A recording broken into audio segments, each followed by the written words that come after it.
Welcome to Forensic Friday. Where we examine the intersection of true crime, psychology, and the heart of being human in the middle of it all.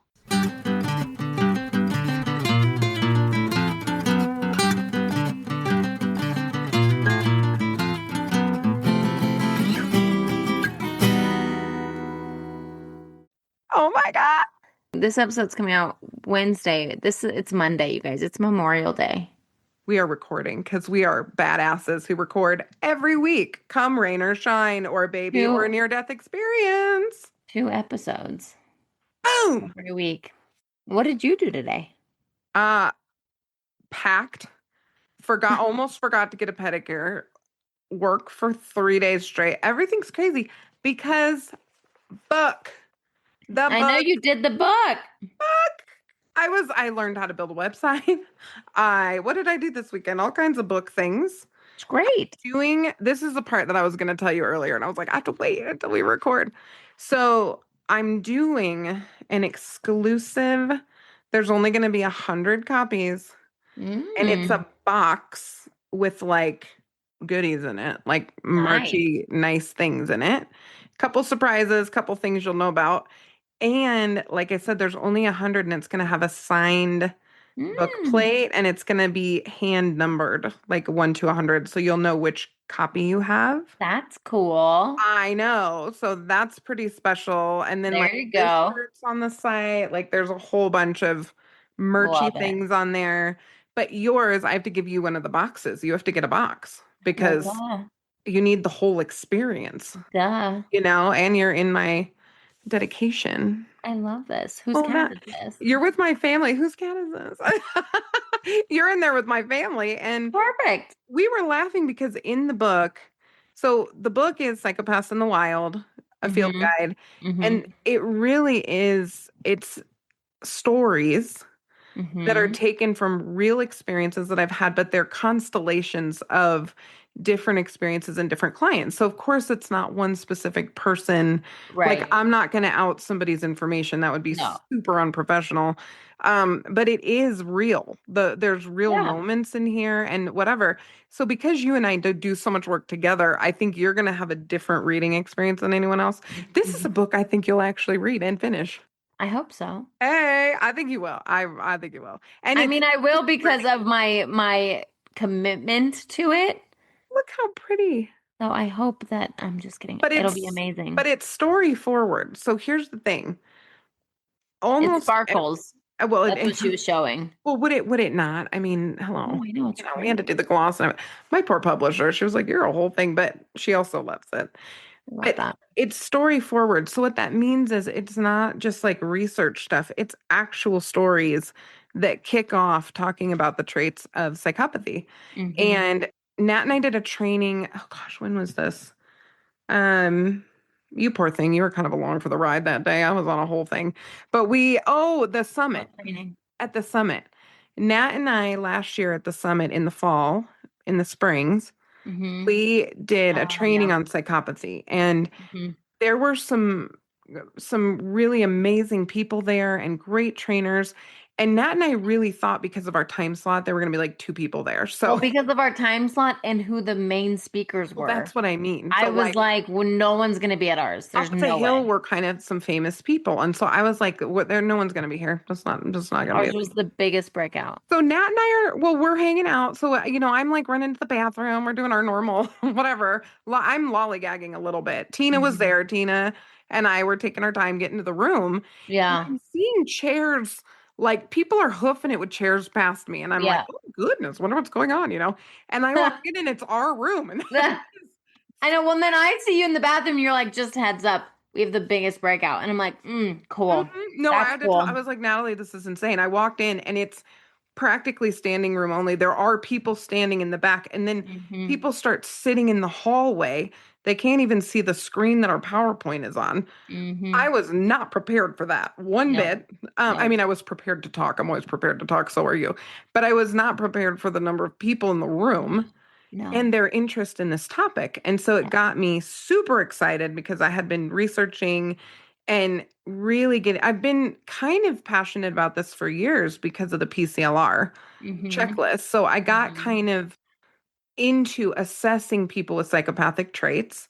Mm-hmm. And we don't see a ton of, super high scoring, stone cold psychopaths. Mm-hmm. But what I've learned is we see more of the successful psychopaths who are under the radar, they're not in Mm-hmm. prison, and the field has studied the unsuccessful psychopath because we Mm-hmm. have access to them in prison. Mm-hmm. So the high functioning, maybe even high earner kind of psychopath, you and I, Mm-hmm. they just roll right in and have an appointment with us. That's the truth. Right. Yeah. So we've Yeah. kind of carved out a little niche for ourselves. Mm-hmm. Um, assessing psychopathy, you're getting trained. You're my second set of eyes many Mm-hmm. times. Well, I've worked a bunch with them with DVMRT when I used to do that. Oh yeah, no, you've worked with these clients forever. You're just Mhm. learning the official evaluation Yep, process. But exactly. like it takes a certain skill set to do it, Hmm. but the stories are wild. And so Hmm. we have stories. It's a story There you forward go. book on psychopathy and really giving you kind of a toolkit for protecting yourself and the people that you love. There you go. I know. So please I love that. come see me, buy my book, sign, and I will sign it. Or go to notacupcake.com and you can actually get the You're hilarious. okay, but the story, okay, I have to say that really fast and then we'll get Okay. into your topic, okay? Nat was like, "What's this cupcake thing?" Because I haven't even really talked to you a ton about it. No, But I knew the story from way back when. no, I know, but I mean, you haven't like thought about it like I have because it's my story. So Oh, well, yeah, no, you're yeah. like not thinking about it But and I know the story. you don't know me this way. So when I was working, this was probably like 2013-ish. Hmm. I was doing second contacts for DV and I was doing substance abuse work. And that's a different kind of work. It's great work now and I love it, but it's different than DV. So one of my girlfriends who worked on the DV side of things, we were hanging out talking and she was like, "Oh, you're kind of a cupcake." And I looked at her and I was like, "Excuse me?" My face said it all. Hmm. And she started laughing. She's like, "Oh, maybe not." And then Hmm. it became a joke for years because I Hmm. am not a cupcake. And I don't think many of our listeners are cupcakes. I don't think survivors of domestic violence are cupcakes. So we're a bunch of tough humans. That's Hmm. just the truth. The people who work with these folks Hmm. and the people who've been on the receiving end of this, Hmm. we're not cupcakes. So, There you notacupcake.com. go. Look at I that. love that. And you can Good go there job. and get a box. Get one of your boxes. So Okay, Jeannine was busy this weekend. there's my spiel. That's what I did this weekend. I built websites. I did all kinds of things. I ran a race. That's all I did. Well, you ran. I mean, your girl, Nat, did a 6 mile race and ran with one of our girlfriends who Is a is quite the hoss. runner. She is the biggest badass. Oh, she's such a Honestly, badass. I know it. she's so funny. I was like, girl, we're not gonna run together. Like, just go Mm-mm. or whatever. We were like right on each other's, like Oh, right in line yeah. with each other. I pulled ahead of her right at like mile 2. I was ahead of her for a while and she was pacing with me. Like she was behind me and I didn't know. And Mm, then mile 4, I could tell when mm. what I trained to, When the gas was out of the tank a little bit. which was 4 miles. And I was like, oh my God, my whole body hurts. Oh, no. But then I'm like a crazy person. I'm like, I have to send my time to my brother later. So I Oh. can't slow down. No, you're very competitive. No, I know. I was like, should I walk? No, I can't walk. I have to send my time later. So, there you go, Mason. You kept me going in my head. You know, I did Literally. I did a different kind of exercise, me and Claude and my brain for Hmm. days. And he finally was like, "Where's Garrett?" Oh Claude my asked God. me where my husband was, and then Claude tried to put me to bed 3 times last night. And I was like, "You're not the boss of me yet. 5 years from now, the robots may be running things, but right now, You probably should have listened to Claude Claude doesn't though. get to tell me to go to bed." Also, you and Gare doing these big things. I was like, "Oh my God, if they get hurt or sick, I'm gonna lose it." 'Cause Okay, we you went to guys the went to a jump. trampoline park. Yeah, I that's didn't not, jump. well, no. Garrett goes out there and I was like, It's "High not like Garrett was deductible." going to run a marathon. He was just going to go jump a little. And I said, go jump for 5 minutes. My husband, Garrett, I love you. You better leave this in. Goes to a Dart Wars Nerf party, and he Hmm. busted up both of his knees because he did some kind of slide move to like annihilate a 10-year-old. And Hmm. he comes home and he'd been to war. My baby'd been to war. Hmm. And the thing is, I don't like his chances against a trampoline. He hurt his shoulder playing volleyball one time. Like he cannot get Mhm. hurt. Garrett cannot be hurt. Garrett is like Mhm. the muscle and sometimes the brain behind, lots of times, the brain behind this whole operation. So, like, Garrett has to be good, and you and I cannot get sick. We're not getting I sick. know. I'm getting an IV. No. Do you need an IV? No. Tomorrow night, Curtis, take care of me. I work a little later than you tomorrow. You work earlier, but I work a little later. So I I'm gonna know. get home and pack and go to bed. Oh, goodness. I know, but you'll So, already have stuff in the car, so that's good news. well, I have to transfer the cars. Then that part's gonna suck. I'm not gonna lie. But then I have to So reload my car again for the second time. that's true. Yeah, yeah, it's a lot of work. So Okay, we got our we mini. are, I have a series that we're gonna do. Woo! So And it's Crime Con mini. this is a Crime Con mini, but this is gonna be a series. So we're gonna do these over the next however many weeks we decide. You guys can help us Um, because you can tell us what we need to do, exactly. you know? But it's essentially gonna be, are you dating dot dot dot. Oh, I love this. So today, our episode is Are You Dating a Psychopath? Which is also why Jeannine wanted to talk about her book because that's literally what it's about. Not dating a 100%. psychopath, but There's a psychopaths. character in the book called the Tinder Fisher. Oh my He's like gosh. on Tinder fishing because there's a lot of those. You know what I'm Oh, saying? yeah. I mean, we have cases on that stuff. I was like, Nat, we should do Are They an Asshole or a Psychopath or both? No. Okay. Have you ever felt this for our listeners Yes. or you, but I don't Hmm. think you have. No, I've been with Garrett for 20 years, so probably not, Yeah. but we'll Gary's see. not a psychopath. You never know. Have you ever felt like the person you were falling for was almost too perfect or too charming, too intense, too magnetic? And then something shifted and you couldn't quite explain it, but something felt deeply wrong. Today, we're getting into one of the most requested topics we've had because a lot of people, since we've talked about not necessarily Jeannine's book, but just being experts in psychopathy, we get a lot of this. So we are going to get into dating someone with psychopathic traits, not the movie villain version, the real version. Ah! And this is far more common than people realize. Mm-hmm. So here's the part that we're going to just have fun with. I'm going to just shoot off a bunch of questions. Yes, I'm ready. And we're going to talk about them. So let's set the record straight. When we say psychopath, what are we actually talking about? Because I think a lot of people picture Patrick Bateman, not their ex. Oh, yeah, American Psycho. Also, that is the scariest freaking fiction of a Terrifying. human ever. Terrifying. Oh my God. Like I watched it one time not knowing what I was in for. Mm-hmm. Okay. Okay, answer the question. Okay, I'm good. I'm good. Okay. So psychopathy. Oh my gosh, her Or what ADHD is literally on fire. how do we know if it's a psychopath is what we're saying or like not the What are we actually talking about? Like when we Mm, say psychopath, what are we actually talking about? Not got not you. Patrick Bateman. I mean Patrick Bateman is one, but yes. Sure. Sure, but that's like the extreme. That is the extreme. And I think that we either call everyone a psychopath, sociopath, Mm. narcissist, borderline. Like All the we either time. do that way too loosely, or we don't think it's possible that the person that we loved or had a relationship with has these traits. So when we're talking about a psychopath, the clinical definition would be somebody who scores pretty high on the PCLR checklist. Mm-hmm. When we're talking about people with psychopathic traits, that definition gets more broad Mm-hmm. and it can include people who have personality disordered traits, and some Mm-hmm. of those are on that psychopathy spectrum. We Mm-hmm. see that way more often. We see it a lot more with domestic violence, coercive control, sexual assault. Like those Mm-hmm. traits start to pop up. And I think the other thing that kind of is an important thing to consider, and I had this discussion with my editor when I was writing the book.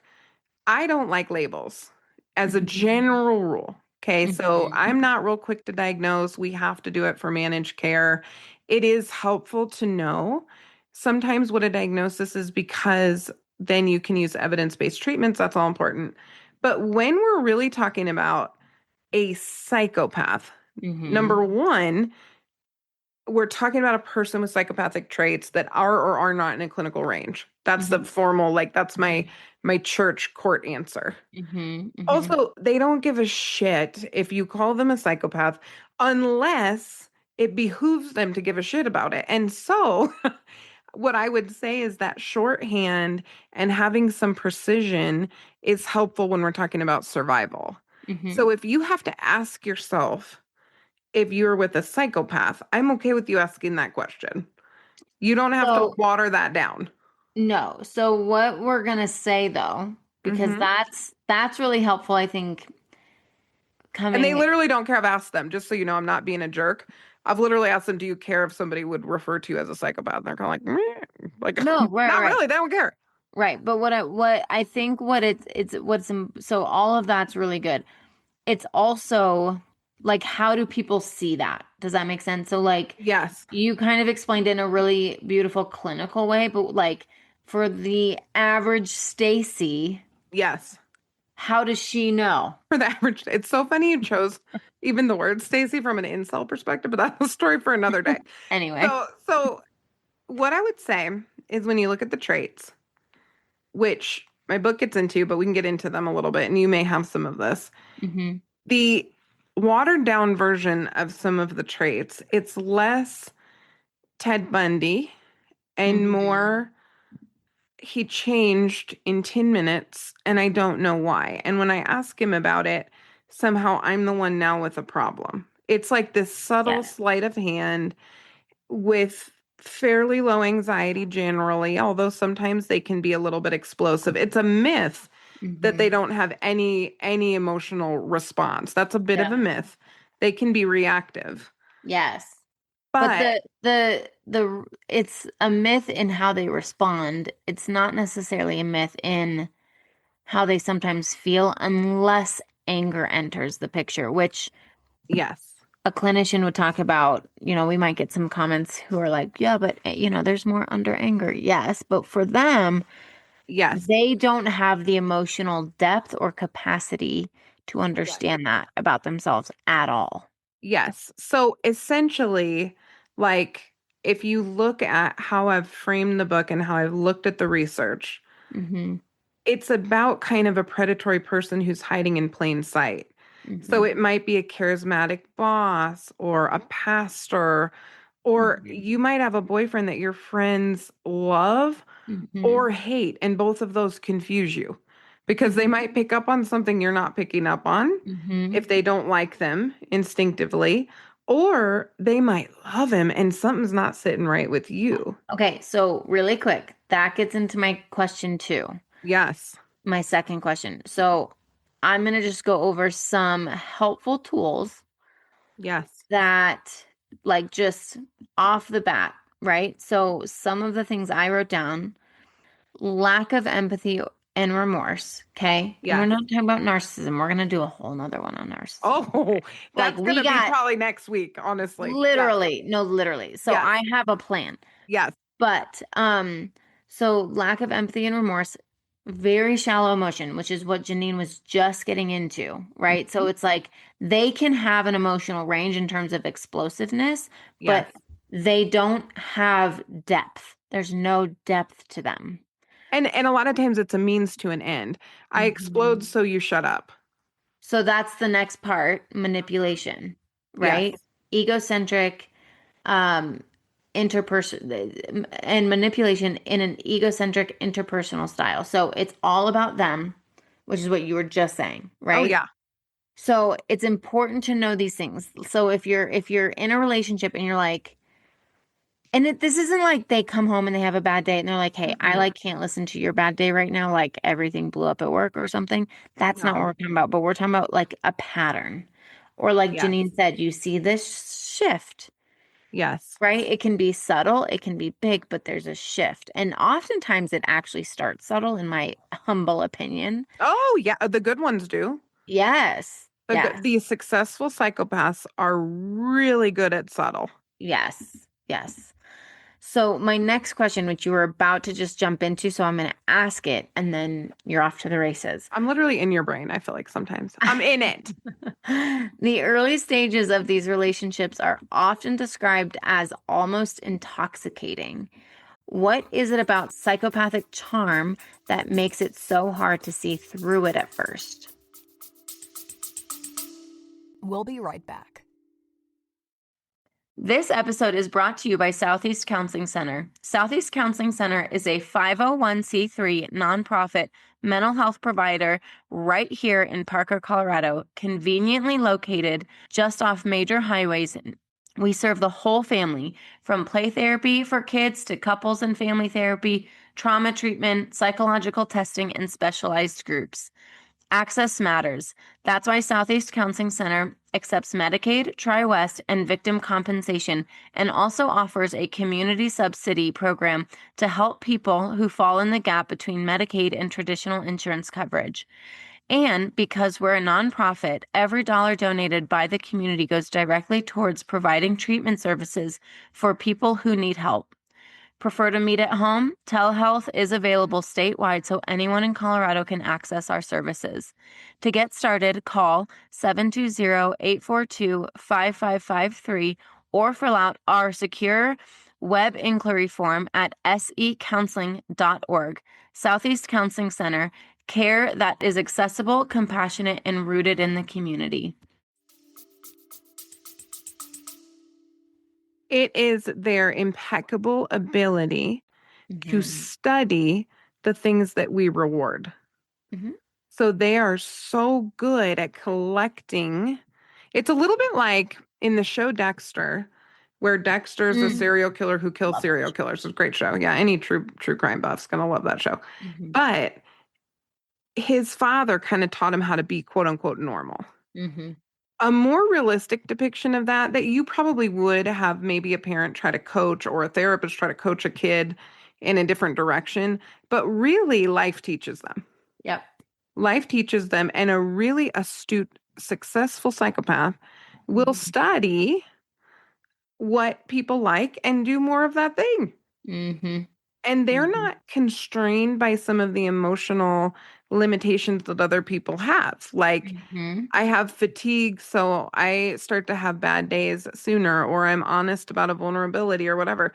They might share something that looks vulnerable, but what's happening is more of kind of a mirroring or a presentation of something that you are meant to kind of consume. It's just not super deep, and it can shift rapidly. Yes. Like you said, it can just shift. It's not real deep. Yep, exactly. Yep. And also some buzzwords, if you will, that could help with this. And again, not all people who do this are psychopaths, but it's important to recognize. So, love bombing. Yes. Okay, this could be a sign of it. Mirroring. Yes. So if you, oh my gosh, we see this in groups sometimes, and we immediately were like, oh shit. Sorry, Tina. But so we'll see so mirroring is essentially if someone starts to like repeat things you say that demonstrates like empathy or emotional depth. So if you're like, hey, that really hurt me in this way, and then like a day goes by and they're like, hey, that really hurt me in this way. And you're like, wait a minute, didn't I just say that yesterday? It's like, well, weird. Weird. I said those exact words. So if you start to notice that, then they are picking up on the language that you're using. Well, and also with that too, I think what I would say is it's the mirroring, but also the active listening. So your average, I'm just going to say male, okay? Your average male, and this is again a gross generalization, they are still not socialized quite the way that women are. Active listening is a little bit less common in men, which is why women almost universally say, if I want somebody to feel with me, I call a friend, a girlfriend. If I want advice, I go to my partner. So what a beautiful thing. You may have just found a man, and this can be really great, actually. And more men are learning these skills. But if you're in a relationship, a new relationship, and this person is just hanging on your every word, and you're like, I've never felt so seen. You may have just won the lottery and found a self-actualized man. Good for you, marry him. However, I give it a minute because that might be a psychopath. And that's called the idolization phase. So they're idolizing you and schmoozing you up. So next question Yes. is there's a concept called the mask slipping. Can you walk us through what that actually looks like in a relationship? When do people usually start to notice? I don't know what timeline you were looking at, but it's usually. I don't have a timeline. Oh, okay. I would say it's a few months in, generally, at least, sometimes longer. Even a psychopath is going to have a hard time keeping a mask up perfectly all the time. And it's not because they get angry or explosive, it's because they don't care. So everyone can have a little bit of fatigue at pretending to care about something. Think about if you have to pretend to care about something. Oh, it's real hard. I can't. It's hard. I can't do it either. I'd be a terrible psychopath. I yawn when you yawn. I mean, I'm not. The only psychopathic thing about me is how I take my coffee. Thank you very much. But what I will say is therapists are highly trained at active listening. This is our whole job. It's why you sit with your therapist and you're like, oh my God, they get me. We do. And we're trained in active listening. When it comes to the psychopath who is maybe having this mask start to slip, it's in those moments where suddenly things aren't lining up. And if you call them on it, it's a big freaking deal because they're protective of the story, the narrative, whatever it is they're trying to achieve. Yes. And you are valuable so long as they can meet whatever that need is or that end. And one of the things that I say in the book that I think is really important is behavior doesn't lie, but psychopaths do. So when you really watch behaviorally, that mask slipping is going to show up in behavior long before it would show up in words. Correct. So you have to watch for that. And like Nat said, they may just be having a bad day. Like, please don't go around town saying everyone's a psychopath. They're not. Statistically, probably not. Right. However, on the spectrum, if you start to see that mask slip, I guess I'll ask you this, Nat. What's a good move? And maybe you're going to get into that, but what's your move if you see a mask slip? What do we do clinically when we see a mask slip? Point it out. Oh God, I can stay there for an hour. Oh, that's so fun. My favorite hour. So fun. We just get real comfortable in that. When they do it, I'm like, yes. Oh, a crack at the door. Yes, it's so good. What's so going on inside of you right now? And then they'll tell you some story, and it's like, I'm not sure I believe that. And then they're real mad. Yeah. But if you're dating this person, or if you're married to this person, or you have children with this person, I wouldn't directly confront it. I just would log it. Yep. And there's some strategies in the book for dealing with that in a way that hopefully will not get you hurt. Yes. But you can explore it a teeny bit. So what I have is this is the transition from the idolization phase to control and manipulation. Yes. This creates cognitive dissonance in the person on the receiving end. Oh yeah, because they're now tortured and calling their friends going, how did this man who took care of me, or woman, right, who was perfect and did everything for me, how did they flip and call me a 4-letter word this morning before I went to work? And I didn't see that coming. Yep. Are they just having a hard time? We start filling in the gaps with explanations. And one thing that happened when Nat and I spoke about female offenders, the first thing that happened, we spent 10 minutes talking about the stress that women face. 10 whole minutes, that's it, in an hour and a half. The immediate pushback in the room was, but men. The number one enablers of unhealthy men are women. Truly. And so we have to help our friends. And this is a hard place to be as a friend. But if I get that phone call, I'm going to be like, girl, believe the behavior. Psychopaths lie, behavior doesn't. Yep. That happens one time. You don't get a pass because they're stressed at work or whatever they make up, because they will make some shit up and they will sell it like they are an Academy Award winner. Correct. We'll be right back. If you work with court-ordered clients, you already know the system can be overwhelming. Documentation, coordination, compliance tracking, billing, on top of actually doing the therapy. That's why we want to tell you about Reliatrax, a one-stop platform built specifically for therapists working in the court-ordered space and voluntary treatment. Reliatrax helps you stay connected with probation and referral sources so everyone's on the same page and your clients get the best care possible without the endless emails, calls, and paperwork. And here's the exciting part. Reliatrax now offers Aura, their new AI assistant. Aura helps streamline documentation, keeps you organized, and supports your workflow so you can spend less time clicking boxes and more time doing clinical work. Reliatrax also supports insurance billing, including Medicaid, making it easier to serve both court-ordered and voluntary clients all in one system. No juggling platforms and no workarounds. And the other amazing thing is you have an actual team of people who can support you, not some automated system.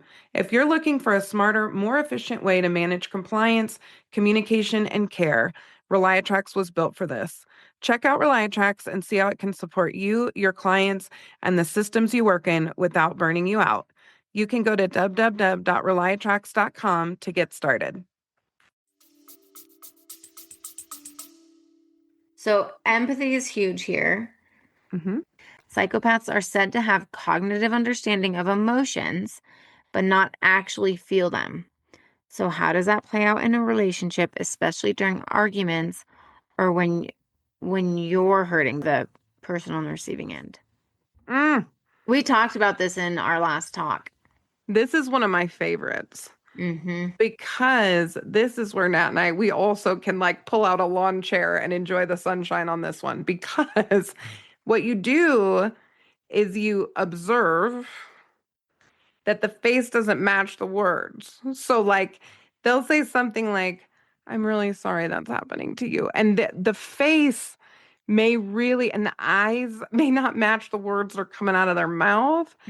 And the words are often real good.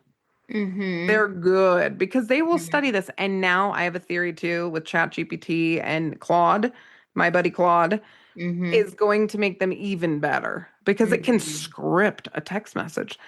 Send a kind text message about her feelings about blah, blah, blah. I mean, this is a straight line. Oh, we're screwed. We are screwed with AI and people sending stuff like this. This makes the behavior matter even more, though. I mean, I swear, like, if you can learn to track the difference, and there are some other reasons why this might happen, including neurodivergence, autism, and so we need to be kind with this initially, because again, statistically more likely to be a little bit autistic than a psychopath. Yeah. So like we need to don't just go straight psychopath. However, if you're dating an asshole or a psychopath, this works. Observe the difference between their face and the tone. Sometimes tone, they struggle a little bit with tone. It goes in this order. Words are easy. Tone is somewhere in the middle. Face hard. The body and the face, the embodiment of the feeling is hard for them to do. Yes. So they might do like your textbook things, like they might lean in because they know to do that. That they've observed and people say that. And you can coach that and mirror that. But the face, man, it's hard to mirror the face. We've seen some who can mirror the face, but they are hard time. It is harder. Yep. Okay. One of the most confusing parts I hear people describe is the intermittent reinforcement. It's like a slot machine. Yes, the hot and cold cycle. Why do psychopaths do this? And why does it keep people so hooked? I.e., not I.e., but dopamine. Which ironically, psychopaths also love. So they have a real relationship with the dopamine high, just like the rest of us do. Yeah. How actually more than the average bear. But what I would say is just like a slot machine, but the next time, the next time, there is this like, it's so good in the beginning, or the payoff could be so good, or we're so close to getting married, or like that. I think consumes us. We have to know Mm-hmm. what's going to happen. We're naturally curious. We want to hang in there for the Mm-hmm. payoff because the payoff is this dream life or this dream experience that maybe we saw for 5 seconds, Mm-hmm. and it's really sad. And we've seen Mm-hmm. this a lot. We see this in survivors a lot, and it's heartbreaking because the thing that they want is not a bad thing, Mm-hmm. and it's not always flashy. Sometimes it's love bomby, flashy. I will say that the most classic trope is they get money from being like a con man and they're whining and dining. That's kind of Mm-hmm. the trope. But Yeah. sometimes it looks like there's a guy who really looks like he's taking an interest in my kids. Mm-hmm. He wants to go to the soccer game. He wants to get to know them or go to the this, that, Mm-hmm. or the other. He's interested in my life. He wants Well, to hear. there's a little bit of trauma bonding here, Yes. right? So trauma Yes. bonding, the dopamine cycle. So it's like this addictive pattern that you get yourself into. Yes. And we've heard, right? We did an interview with a girl named Grace a while back. Grace Elizabeth. Grace Elizabeth, she has the same name as my daughter. Yes. When we did our interview back with Grace, she talked about her partner who demonstrated some of these Hmm. traits. And I'm not calling him a psychopath, but he had No. some traits. No. But she talked about, she was like, you want to wait for them to get better because you don't want the better version of them to be with someone else because you Yeah, don't know what you're dealing with. So like, that's when you're right. on the receiving end, you're like, okay, but like if they get healthy, someone else is going to get the healthy version of them and that won't Yes. be me, right? And so Well, and um they're exceptional at looking like they're working on themselves. mhm, They will absolutely come into therapy. A successful psychopath will put themselves in therapy with the mhm. most expensive psychologist in town. Like Yeah. they really will. And I think the most insidious thing that a psychopath can do is admit they're sick. Mhm. It is that makes the hair stand up on the back of my neck because when they do that, rarely, sometimes they're actually trying to get help, and I'm here for that.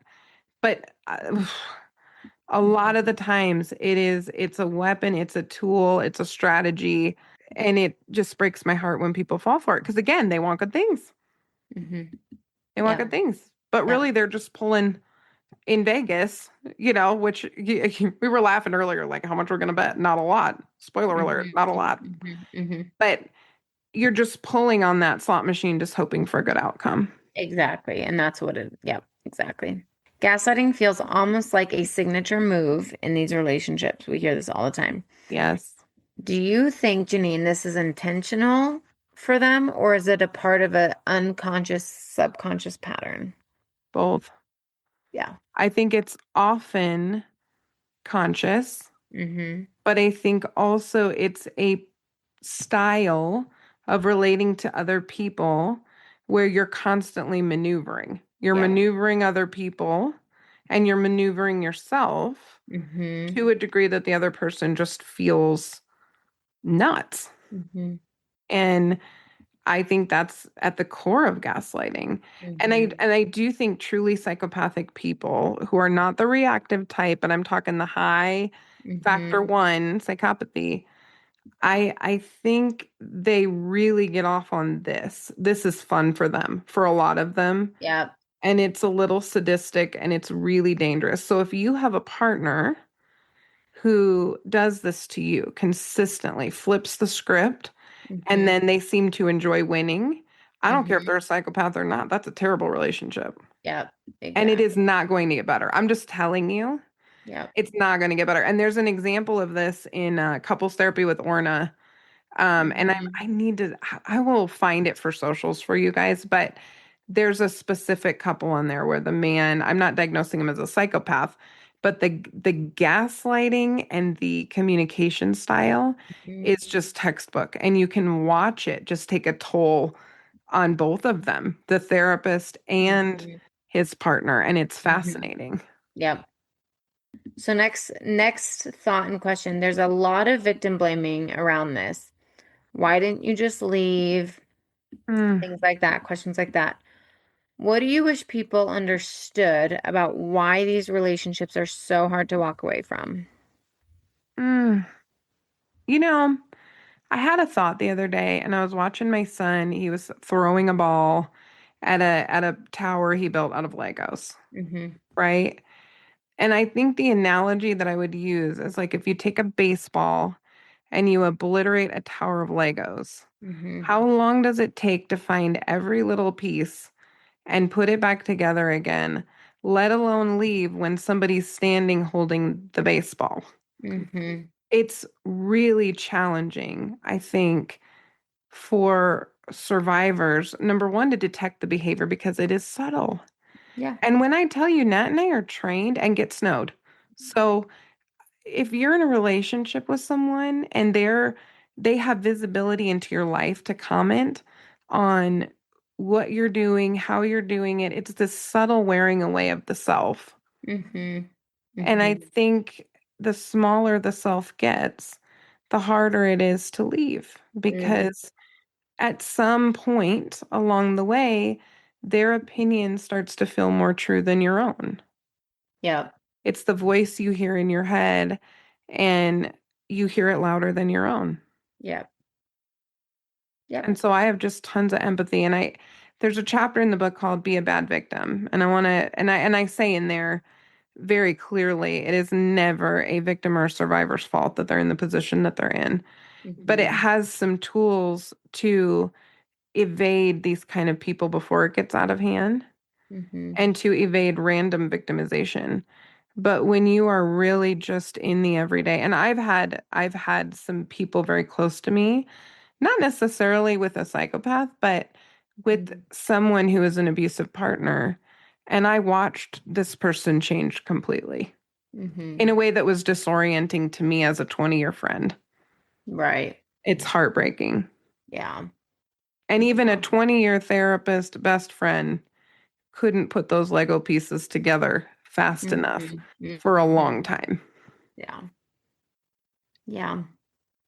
What are the signs, even subtle ones, that someone might want to pay attention to early on? If you could give one thing to watch for in those first few months, what would it be? Um, I'm gonna kick it to you first. We probably have the same one, but I want to know what yours is first. Or a similar one, I bet. I would say this doesn't mean that they're a psychopath, Mm-hmm. but if they cannot take accountability, Mm-hmm. that one's huge. At Okay, a so minimum, like you're underdeveloped. at a minimum, you're underdeveloped, and it That's my kind. should raise a flag. Mm-hmm. Okay. Yeah. Now, if you approach it and you say, you call it out essentially, and they are willing to take feedback and maybe like do some work, Mm. see how that goes. Again, it doesn't mean like lack of accountability doesn't mean psychopath, right? Mm. It could mean insecurity or whatever, but that is like that's number one of when you should be thinking like, Mm-hmm. okay. And then the second one would be no real remorse, like for a situation Mm-hmm. that you've gone through, that you're going through. If they're like, empathy is different than even sympathy, right? Sympathy is not bad, but if they genuinely cannot connect with something Mm-hmm. or they don't feel remorse, if they hurt your feelings and they don't feel remorseful about it, they're like, "Ugh, I was kidding." Mm. Mm-hmm. You're sensitive. I was kidding. Yeah. You can't take a joke. Yeah. Why can't you relax with me? Why can't you have fun with me? That kind of stuff. Yeah. For And that's sure. consistent. Yes. Yeah. I think I would agree with everything you just said in the more common Hmm. place traits of psychopathy. I would also raise you someone who does that too well. So what I mean by Mm. that is if I'm upset, right? Mhm. I'm a therapist with training and empathy. I know how to emotionally regulate to a degree. If I get in a fight with my husband, I am so human, it's not even funny. It's not perfect. It's not perfect. The words aren't perfect. The delivery is not perfect. So I would say if they can't do it, but also if they do it real well, I Yeah, would have some real questions about that because part of what makes us struggle is that's a good the psychopath. anxiety and the emotional regulation up and down of trying to be in the moment with somebody is actually really hard for an average, normal, neurotypical person. Yeah, If they do that without like missing a beat, that's stressful. Like, and that that's worries me true. That's more. true. And I think the other thing is, I think I have two things that would be like if I was dating, which, oh, please, Gare has to outlive me. We know this. Otherwise, I'm just taking a knee. We'll ride it out. There's no way with what I know that I could ever Oh do yeah. anything. Yeah. Also, Press Gare's the goes best. before There's me. no, Yeah. you can't, there's nobody out there who even comes close. So like Yeah. whatever. But when I think about if I was dating, okay, the minute, God bless you, the minute that your behavior does not match your words, I'm having an issue with you. And Mm-hmm. also, if you ever treat me like less than a human in any capacity, sex, how you speak to me, what you're Mm-hmm. willing to help me with or do for me, if you ever treat me like I am less important than a person, if you treat me like an object to be used, yelled at, abused, anything like that, I'm out. Mm-hmm. And when I did my internship years and years and years ago, this explains so much in retrospect, but I worked under a pretty incredible forensic evaluator and I didn't even know it. I didn't even know what it was. I didn't, now I'm like, Mm-hmm. I would have sat on the floor and watched him for hours, but I didn't know what I Mm-hmm. knew. I didn't know what I would want to do someday. I didn't know anything. He had the weirdest office ever, like just shit Oh yeah, everywhere. you And it told was me so about this. like Yeah. fetal shark, clown, like weird shit everywhere, crosses, strange, just like contradictory things. And what he would do is he would see everything in his office was a therapeutic object to see how people would Mm-hmm. interact. And one of the things that he taught me and Lisa, if you remember Lisa from one of our episodes, Mm-hmm. we were in we go up the stairs for a training and it's a pornography training. Oh yeah. And Lisa, her head just came clean off. Like that was it. I mean, but like it was wild. But Mm-hmm. we toughed it out. I was like, girl, hang in there with me. Mm-hmm. And they showed a series of pornographic images and we had to rank them based on risk for Nope. sexual offending. Okay. So I'm looking at these and they weren't horrible, but they weren't great. So I'm Mm-hmm. looking at these things and the thing that was the highest risk was a knee. Just a knee, like a naked, like just like a knee. Interesting. And it wasn't like I'm not talking about like a sawed off knee. I'm talking about just like a knee. Oh my God, nothing like And the super weird. reason, yeah, and the reason that indicated, and I was wrong. I had it all wrong because I didn't know. Mm-hmm. The reason that was the highest risk is the objectification of a part of a whole. That Mm-hmm. it's not a whole person. It's this one Mm-hmm. part. That Mm-hmm. was really sick and twisty and not okay, right? Yeah, yeah. And so one of the things that I stuck with me about that as we work with offenders is do they see the whole person even emotionally? Can they see you as a person or are you a series of things that they need or use or abuse? Mm-hmm. And you kind of have to be in touch with that because in a relationship or especially in the beginning, there's no three strike rule. Get Mm-hmm. out while the getting's good, man. Get out because by the time you can name this thing and talk about it, you're probably in hard enough that it's hard to leave. Yep. That's why it's a one and done. That's why it'd be really hard for me to date. Because I'm like, absolutely not. You don't get to. Now, in my Yes. relationship with my husband, you get chances. But on the front end of a relationship, Mm-hmm. if you ever feel less than, that's it. Game Mm-hmm. over. Call it. You're better Mm-hmm. off alone. Women live Mm-hmm. longer and alone. No, that's the truth. Men don't. Men need us real bad. But women, ride it out. Take a knee if you have to.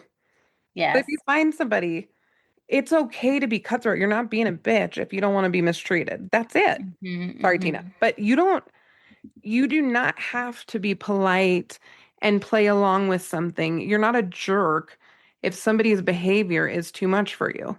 Mm-hmm. That's it. Be done. Mm-hmm. be done. It's a lot of signs, but thank you.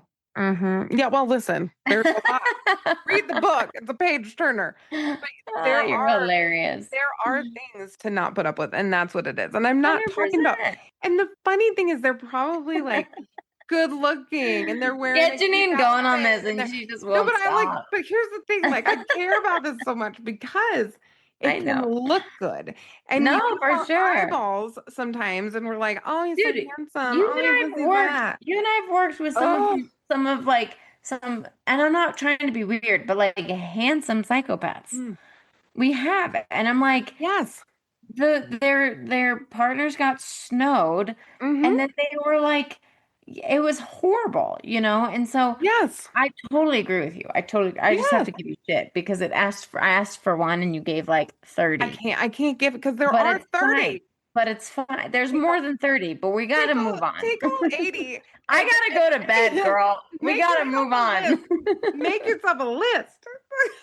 Oh my God. Send it to your friend. Okay. Okay, next question. Oh my goodness. I I thought have that was our finale question. No, dude, I got two more, bro. Oh my God. Okay, I'll be faster. Or you can answer them. When someone recognizes they're in this kind of relationship or has left one, what does healing actually look like? Because I imagine it's not super straightforward. I'm going to start this one off. Go for it. I will confirm or deny. I will agree or not. My encouragement would be to find a therapist who is trauma informed. Yes. Okay, trauma informed, and also someone who's informed in power and control dynamics. Okay, that's super, super, super important. Okay, trauma is really important, but like also, if not more, someone who is informed by power and control dynamics, reestablishing your reality. Okay, so when you're in a relationship with someone like this, your reality gets really distorted. You question yourself, you question a lot of things about people around you, everything, because part of it is isolation and not trusting other people around you, right? So reestablishing that for yourself and then rebuilding trust, right? Like knowing not everyone is going to be this way, right? So when we go into groups and men generalize that all women are B's and women say all men are A-holes, right? We have to say, no, like we can't generalize like that. We have to reestablish our level of trust for ourselves and our world. But what that means is actually doing work and addressing, that might sound weird, our own red flags in order to identify other people's red flags, right?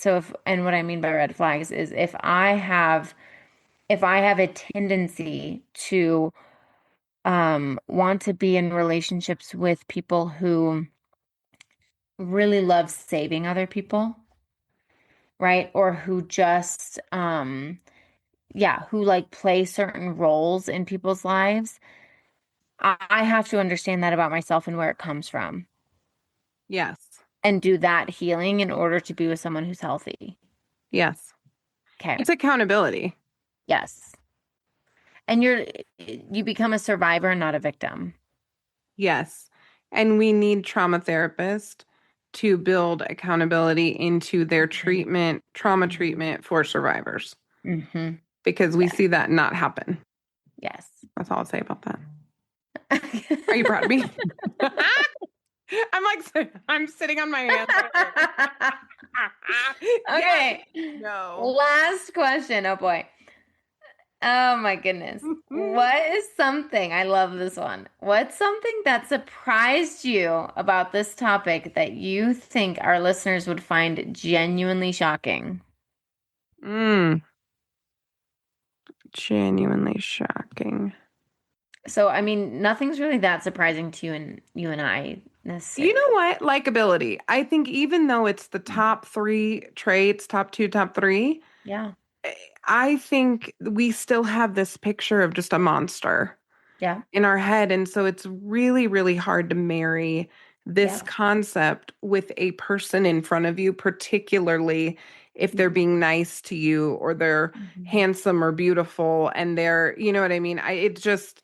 I think it is still shocking to me sometimes how genuinely likable and effective these people can be. Yes.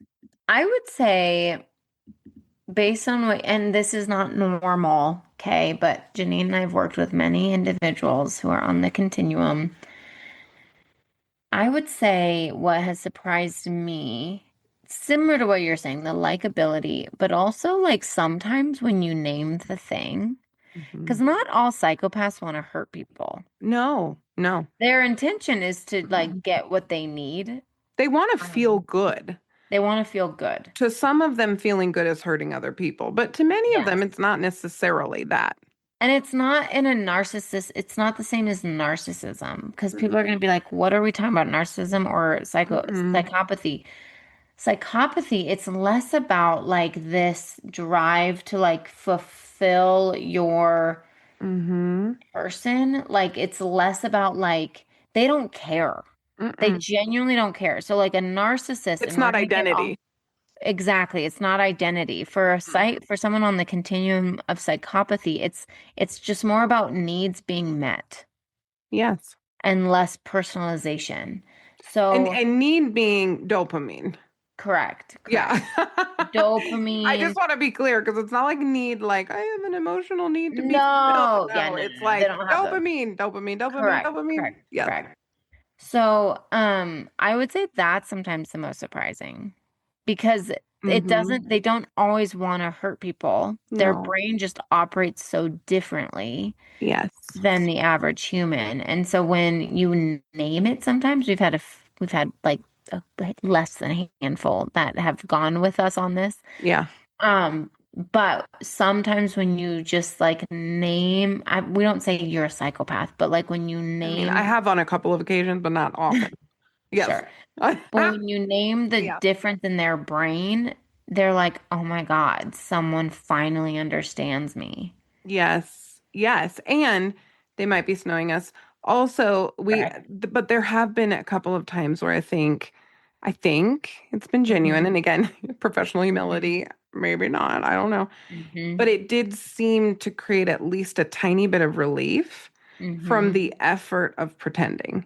Because for a psychopath, it is still it's not without effort. It is still requiring effort to pretend all the time. And so 100%. There is a little bit of relief. We were talking to somebody a couple weeks ago and I was like, go with me on this. I think that you enjoy doing this. I think you enjoy manipulating people. I think you enjoy doing blah, blah, blah.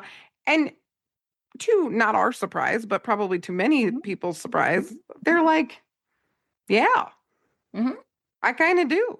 Yeah. I'm like, okay, cool. We can do something with that. Yes. We can talk about that. Sometimes. I mean, within reason. So this was a fun one. We're gonna keep doing some more of these. So if this topic to you, like, are you dating a blank or are you dating blank? Send through Instagram like what types of relationships you want us to talk about.